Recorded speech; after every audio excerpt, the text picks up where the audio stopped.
नमस्कार भाइयों और बहनों, जंगली मेडिसिन यूट्यूब चैनल में आप सभी का स्वागत है। इमली को देखते ही आपके मुंह में पानी आ गया है। इसका मतलब है कि आप इस इमली के बारे में जानते हैं, लेकिन क्या आप जानते हैं कि इसके भी काफ़ी सारे आयुर्वेदिक औषधीय प्रयोग और लाभ हैं, जिससे आप अनेक प्रकार की बीमारियों को दूर कर सकते हैं। लेकिन इसके अत्यधिक प्रयोग से आपको काफ़ी सारे नुकसान भी हो सकते हैं। तो आज हम आपको इमली की संपूर्ण जानकारी, औषधीय फायदे, पहचान, गुण सब कुछ बताने वाले हैं। यदि आप इस वीडियो को शुरू से लेकर अंत तक देखते हैं तो आपको विशेष जानकारी प्राप्त होगी जो आपको हमेशा काम आएगी।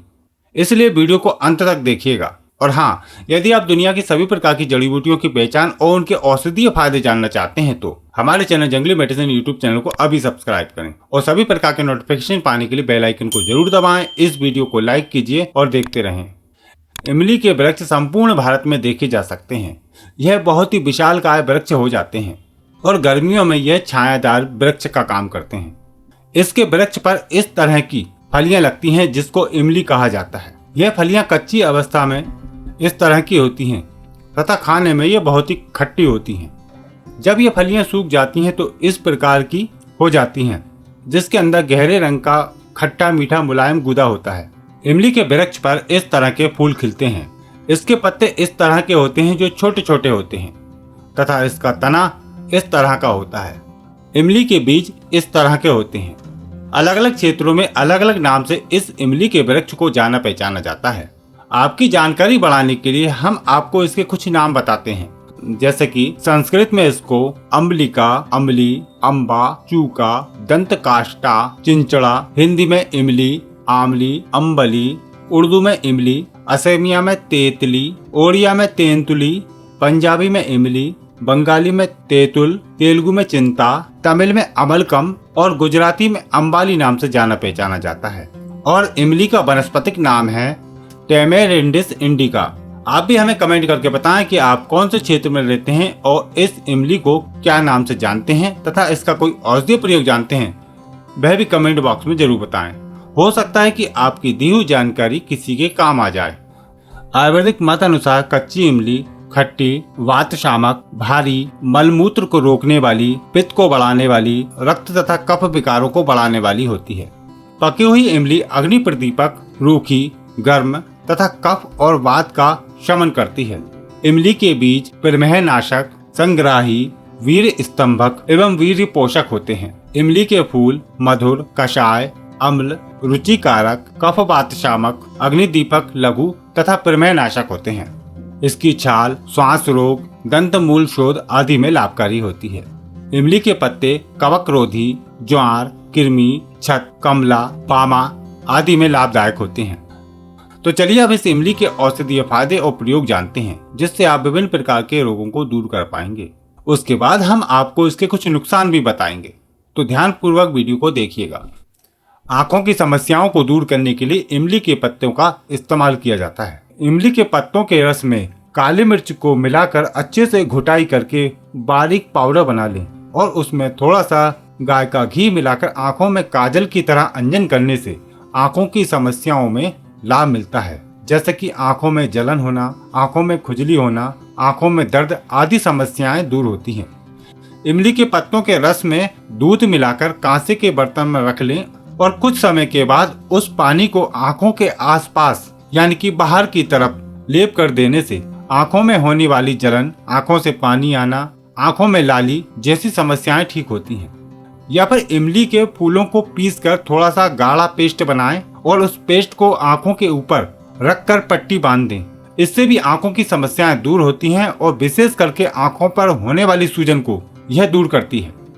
पकी हुई इमली का शरबत बनाकर सेवन करने से हृदय संबंधी विकारों से बचा जा सकता है। इमली में भरपूर मात्रा में एंटीऑक्सीडेंट होते हैं जो हृदय को स्वस्थ रखने में लाभदायक है।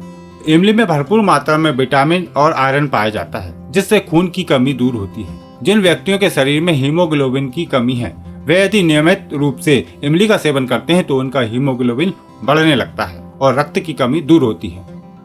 इमली का वृक्ष पेट संबंधी विकारों में एक महत्वपूर्ण भूमिका निभाता है और यह सभी प्रकार के पेट संबंधी रोगों को दूर करने का विशेष गुण रखता है। अलग अलग तरीके से प्रयोग करके लाभ ले सकते हैं। यदि इमली के पत्तों के रस को 5 से 10 ml की मात्रा लेकर गर्म करके पिलाने से सभी प्रकार के आम युक्त दस्त ठीक होते हैं। अतिसार एवं सामान्य दस्तों की समस्या में इमली के पत्तों को उबालकर काढ़ा बनाकर सेवन कराने से अतिसार की समस्या ठीक हो जाती है। अतिसार और आमज्य अतिसार में भी इमली के बीजों का चूर्ण 2 से 5 ग्राम की मात्रा में सुबह शाम पानी के साथ सेवन करने से सभी प्रकार के अतिसार, आमा अतिसार दूर होते हैं। सभी प्रकार के अतिसार रोग दूर करने के लिए एक बहुत ही अच्छा प्रयोग है जो तुरंत फायदा दिखाता है। इमली की जड़ की छाल और उससे आधी मात्रा में काली मिर्च को मट्ठे के साथ घुटाई करते हुए छोटी छोटी गोलियां बनाकर रख लें। गोलियां चने के बराबर हो सकती हैं और 1 से 2 गोली दिन में 2 से 3 बार पानी के साथ सेवन करने से बहुत ही अच्छे लाभ होते हैं। इमली का शरबत या पना बनाकर सेवन करने से भूख खुलकर लगती है और भूख बढ़ जाती है। इमली का पना आप घर पर ही बना सकते हैं। इसके लिए लगभग 25 ग्राम पकी हुई इमलियां आधा लीटर पानी में मिला लें और उसको कुछ घंटों के लिए रख दें और फिर उसको मसल कर छान कर गुठलियां और तंतु अलग कर दें और उस शरबत को छान कर रख लें। फिर उस शरबत के अंदर 50 ग्राम मिश्री, 5 ग्राम दालचीनी, 5 ग्राम लौंग और 5 ग्राम इलायची को पीस कर डाल दें और फिर इस शरबत को 1-1 चम्मच की मात्रा में सुबह शाम पीने से भूख खुलकर लगती है, पाचन संबंधी विकार दूर होते हैं, कमजोरी दूर होती है तथा वात रोगों में भी यह बहुत ही अच्छा लाभ दिखाता है। खूनी बवासीर दूर करने के लिए इमली के फूल विशेष लाभकारी होते हैं। 5 से 10 ग्राम फूलों को रोज खाने से खूनी बवासीर ठीक होता है या फिर इसके फूलों का रस निकालकर सेवन करने से भी लाभ मिलता है। खूनी बवासीर दूर करने के लिए इमली के बीजों की भस्म बनाकर भी सेवन की जा सकती है। इमली के बीजों को किसी मिट्टी के बर्तन में डालकर उसकी भस्म तैयार कर लें और इस भस्म को 125 मिलीग्राम से लेकर 500 मिलीग्राम तक दही में मिलाकर सेवन करने से सभी प्रकार के खूनी बवासीर ठीक हो जाते हैं। वजन कम करने के लिए भी पकी हुई इमली का सेवन करना लाभदायक होता है। इसकी पकी हुई इमली को नियमित मात्रा में सेवन करते रहने से अनावश्यक रूप से बढ़ी हुई चर्बी कम होने लगती है। गले में इन्फेक्शन होना या फिर गले में टांसिल हो जाने पर इसके पत्तों का काढ़ा बनाकर गरारा करने से लाभ मिलता है। गर्मियों में या फिर पित्त के कारण होने वाले सिर दर्द को दूर करने के लिए 10 ग्राम इमली को पानी में मसल कर मिश्री मिलाकर शरबत बनाकर पीने से सिर दर्द की समस्या ठीक होती है। आंखों की पलकों के ऊपर होने वाली फुंसियां, जिसे गोहरी, बिलिनी आदि नाम से भी जानते हैं, उनको दूर करने के लिए इमली के बीजों को पानी के साथ पत्थर पर घिसकर चंदन की तरह लेप करने से लाभ मिलता है। इमली के पत्तों के रस को 2-2 बूंद कान में टपकाने से कान में होने वाला दर्द ठीक होता है। सर्दी जुकाम की शुरुआत में ही यदि इमली के पत्तों का शरबत बनाकर सेवन किया जाए तो सर्दी जुकाम से बचा जा सकता है। इमली के पत्तों को चबाने से मुंह के छालों में लाभ मिलता है या फिर इमली को पानी में डालकर अच्छी तरह उसको मसल कर छान लें और उससे गरारा करते हैं तो उससे भी मुंह के छाले ठीक हो जाते हैं। सीने में जलन होने पर पकी हुई इमली का शरबत बनाकर सेवन करने से सीने की जलन दूर होती है। मूत्र संबंधी विकारों को दूर करने के लिए इमली के बीज बहुत ही लाभकारी होते हैं। इमली के बीजों को पानी में गलाकर रख दें और 1 दिन के बाद इसके बीज फूल जाते हैं और इनका छिलका बहुत ही आसानी से निकल जाता है। इनका काला छिलका निकालकर इन बीजों को छाया में सुखाकर बारीक पाउडर बनाकर रख लें और 2 से 5 ग्राम की मात्रा में इस चूर्ण को गाय के दूध के साथ सेवन करने से मूत्र संबंधी सभी प्रकार की विकार दूर होते हैं, जैसे कि बहुमूत्र, बार बार पेशाब का लगना, पेशाब करते समय जलन या फिर दर्द का होना, धातु रोग आदि दूर होते हैं। चोट मोट के दर्द को दूर करने के लिए इमलियों की पत्तियों को पीसकर पेस्ट बनाकर गुनगुना करके यदि लेप किया जाए तो चोट मोट के दर्द से छुटकारा पाया जा सकता है। सफेद दागों को दूर करने के लिए इमली के बीजों की सफेद गिरी और बापची दोनों को बराबर मात्रा में लेकर अच्छे से पत्थर पर पीसकर यदि इसको सफेद दागों पर लगाया जाए तो सफेद दाग ठीक होने लगते हैं। पुरानी से पुरानी दांत को दूर करने के लिए इमली के बीजों को पत्थर पर अच्छे से नींबू के रस के साथ घिसकर लेप तैयार करें और उस लेप को दांत पर लगाते हैं तो दांत पूरी तरह ठीक हो जाता है। इमली के पत्तों को पीसकर गर्म करके भी लगाया जा सकता है, इससे भी दांत ठीक होता है। सूजन दूर करने के लिए भी इमली के पत्तों को पीसकर तेल मिलाकर गर्म करके सूजन वाले स्थान पर लेप करने से सूजन ठीक हो जाती है और ये दर्द में भी लाभ देता है। गर्मियों की ऋतु में जब लू लग जाती है तो इस इमली का बहुत अधिक प्रयोग किया जाता है। इमली को पानी में भिगोकर मसल कर उस पानी को माथे पर और हाथ पैरों के तलवे पर लगाते हैं तो लू उतर जाती है, या फिर कोई सूती कपड़ा भिगोकर हाथ पैर और माथे पर पट्टी रखने से भी लाभ मिलता है। इमली के बीज बहुत ही पौष्टिक होते हैं और ये शरीर में शक्ति बढ़ाते हैं। सभी प्रकार के वीर्य विकारों को दूर करने के लिए इमली के बीज बहुत ही उत्तम रसायन का काम करते हैं। इसके बीजों को 2-3 दिन के लिए पानी में गला कर रख दें, जिससे बीज फूल जाएंगे और इन बीजों का छिलका उतारकर छाया में सुखाकर बारीक चूर्ण बनाकर रख लें और इस चूर्ण की 2 से 5 ग्राम की मात्रा शहद में मिलाकर दूध के साथ सेवन करें।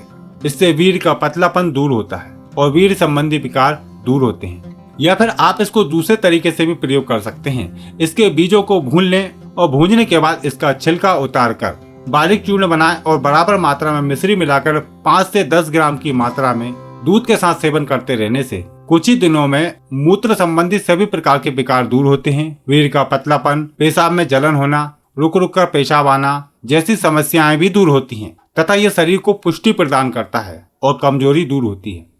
या फिर एक तरीका और है, इमली के बीजों की गुलाब जामुन भी बनाकर उपयोग कर सकते हैं। इमली के बीजों को 4-5 दिन के लिए पानी में भिगो कर रख दें और इसके बाद इसका छिलका उतारकर बारीक पाउडर बनाकर रख लें। इस पाउडर को दूध के साथ आटे की तरह गूंथकर छोटी छोटी गोलियां बना लें और उन गोलियों को देसी घी में तलकर शहद में भिगो कर रख दें। 2-3 दिन के बाद एक एक गोली यानी कि एक एक गुलाब जामुन का सेवन करने से शरीर में दिव्य शक्ति आती है और सभी प्रकार की कमजोरी दूर होकर बल्य वीर्य बढ़ता है। दोस्तों, इमली के फायदे जानने के बाद अब आपके मन में इच्छा होगी कि इस इमली को भरपूर मात्रा में प्रयोग करना चाहिए, लेकिन यह आपके लिए नुकसानदायक हो सकता है। इमली का अधिक मात्रा में उपयोग करना आपके लिए बहुत ही नुकसानदायक भी हो सकता है। तो चलिए अब इस इमली को उपयोग करने के तरीके जानते हैं, यानी कि इमली के नुकसान के बारे में जानते हैं। कच्ची इमली का अधिक मात्रा में सेवन नहीं करना चाहिए। यदि थोड़ी मात्रा में इसका सेवन किया जाए तो कोई नुकसान नहीं है, लेकिन यदि आप इसका अधिक मात्रा में सेवन करते हैं तो ये आपके गले को खराब करती है। कच्ची इमली भारी होती है और ये पित्त को बढ़ाती है, मलमूत्र के वेग को रोकती है और इसका अधिक सेवन करने से आंतें सिकुड़ने लगती हैं। इसलिए कच्ची इमली का सेवन नहीं करना चाहिए। और कच्ची इमली कफ को भी बढ़ाती है, इसलिए हमेशा पकी हुई इमली का ही सेवन करें। और इमली बहुत ही जल्दी खराब हो जाती है, इसलिए अधिक पुरानी इमली का भी सेवन न करें। या फिर पकी हुई इमली को स्टोर करने के लिए किसी कांच की बरनी या फिर मिट्टी के बर्तन का उपयोग करें और इस इमली के ऊपर थोड़ा सा घी या तेल लगा लें, जिससे उसके अंदर फंगस न पड़े। और जो इमली अध पकी होती है उसका भी सेवन नहीं करना चाहिए। सिर्फ पकी हुई इमली का सेवन करेंगे तो आपको अच्छे लाभ मिलेंगे, लेकिन पकी हुई इमली का भी अधिक मात्रा में प्रयोग न करें। जो व्यक्ति वात विकारों से पीड़ित है, जैसे कि हाथ पैरों में दर्द, जोड़ों में दर्द, साइटिका या फिर अन्य प्रकार के दर्दों की समस्या है, तो उनको इमली का सेवन किसी भी रूप में नहीं करना चाहिए। और जो व्यक्ति अत्यधिक कमजोर हैं या अत्यधिक थके हुए रहते हैं, उनको भी इमली का सेवन नहीं करना चाहिए, नहीं तो समस्या और बढ़ जाती है। महिलाओं को मासिक धर्म के दौरान इमली का किसी भी रूप में उपयोग नहीं करना चाहिए। जो व्यक्ति बुखार से पीड़ित है उसको भी इमली नहीं खाना चाहिए, लेकिन इसके पत्तों का लेप किया जा सकता है जो बुखार दूर करता है। जिन व्यक्तियों को हिचकी की समस्या है वह लोग इमली का सेवन ना करें। और जिन व्यक्तियों को मिर्गी के दौरे आते रहते हैं उन व्यक्तियों को भी इमली का सेवन नहीं कराना चाहिए।